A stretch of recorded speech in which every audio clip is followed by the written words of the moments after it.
आपल्या सर्वांच्या परिचयाचे पक्ष्यांचं आपण थोडंसं वर्णन पाहूया.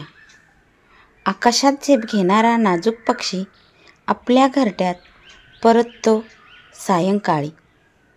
अशाच एका माझ्या मिनी बागेत हे गोड पक्षी आपल्या आईची किती आतुरतेने वाट पाहत आहेत. आणि अशी ही घरट्यातली छान नाजूक पिल्लं.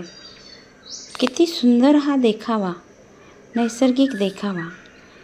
अशा या पिल्लांना उघड्या चोचीत ओतती मायेचे नंदनवन. आईच्या चोचीतून उतरते जीवनाची गोड चव.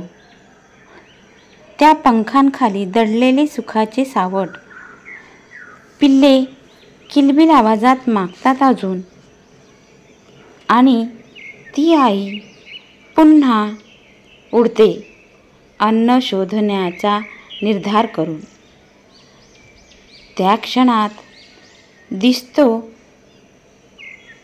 मातृत्वाची मूर्ती, जिवंत असलेली त्यागमूर्ती आई. खरंच किती गोड हे दृश्य. चोचीने आपल्या बाळांना भरवताना ती प्रत्येकाला भरवण्याचा प्रयत्न करत असते.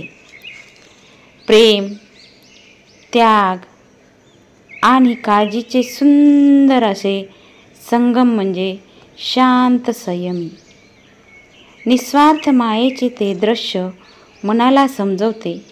निसर्गाच्या कवितेत आई हेच सर्वश्रेष्ठ पद दिसते.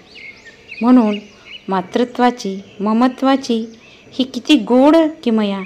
So cute babies and your eyes. खरंच किती छान हे दृश्य या पक्ष्यांचं. निसर्गातच मातृत्वाला शोभेल असं या पिल्लांचं हे दृश्य पाहून कुणाला कुणाची आई आठवणार नाही. खरंच जगामध्ये आई एवढं प्रेम कोणीच करू शकत नाही. मातृत्वाची कुठेही किंमत आपण मोजू शकत नाही.